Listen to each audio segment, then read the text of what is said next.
When freedom come, folks left home, out in the streets crying, praying, singing, shouting, yelling, and knocking down everything. We knew freedom was on us, but we didn't know what was to come with it. We thought we was going to be rich, richer than the white folks, 'cause we were stronger. But it didn't turn out that way. We soon found out that freedom could make folks proud, but it didn't make them rich. So long as the shadow of the great house falls across you, you ain't gonna feel like no free man, and you aren't gonna feel like no free woman. You must all move. You must move clear away from the old places that you know.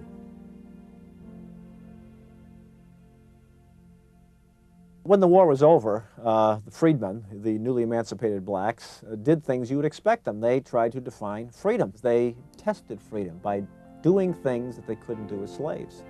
As a slave, if you wanted to move around, you had to ask the master permission, get a written pass and what have you. It could be denied, and often was. You moved around.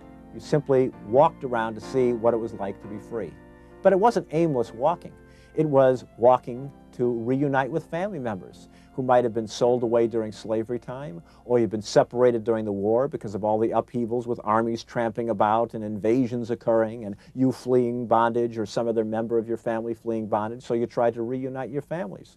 You would go off and try to establish your own churches. One of the first things that blacks did, this is extremely important, is they self-separated from white churches. They weren't driven out.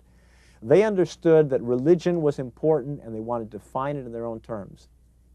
So many people on the move created problems, especially when they started off with nothing but the clothes on their backs, and when hunger and want was everywhere. What should be done to help them? How much independence should they be permitted? How many of the rights of citizenship should they be granted?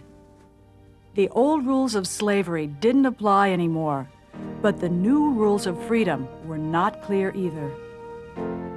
The South's desire to reimpose slavery in all but name had convinced Congress to help the freedmen.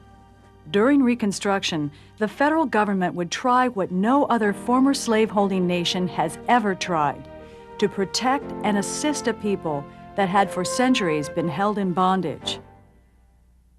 To establish some order among the hundreds of private relief organizations already providing relief, Congress in 1865 set up the Bureau of Refugees, Freedmen, and Abandoned Lands. During the years it operated, the Freedmen's Bureau, as it was known, became a government unto itself, providing emergency food and medical services to refugees of both races, managing confiscated and abandoned lands, negotiating contracts between black workers and white landowners, and running its own courts. The vast majority of African Americans in the South, 9 out of 10 people, had been enslaved, which meant that they owned nothing, and they had earned nothing for their work. They had made no wages for all the work they had done. And the second thing was that in most southern states, it had been illegal to teach slaves or black people to read and write. So they also did not have the means to make themselves into what we think of as middle-class people because they had no education. They also had no land. So one fundamental issue facing the nation that the Freedmen's Bureau tried to adjust with only partial success was the economic transformation of people with nothing. The Bureau's greatest success came in the area of education. The freedmen realized that education was the road to independence and progress.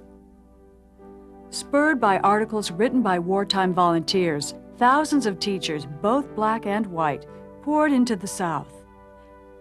They taught everywhere, in barns, one-room shacks, open fields.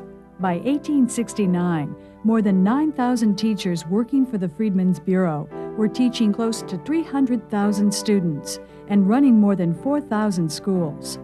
Black churches joined the Bureau in organizing black high schools and colleges that would train the coming generations of black educators, political leaders, and professionals.